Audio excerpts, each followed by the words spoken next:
Mga Dolonges, sa ibang bayan na kayo tumira, huwag dito sa Oblo ng Maynila. O kaya naman, gusto nyo, magbago na kayo. Bago na. 39 days na lang. Sumuko na kayo. Hindi. Pwede naman tayo lumaban ng parehas. Tingnan yung si Awi. Vendor sa kalsada. Oo.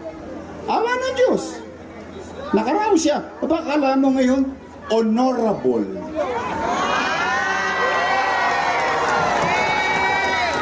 Gatmabi. Oo, di ba?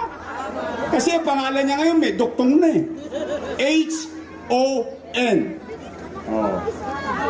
Honorable. Pwede naman pala. O sino mag-akala? Ito, real talk lang ha. Mahirap paniwala, pero yun ang totoo. Hindi ko naman pwede ikubli yun sa mga taga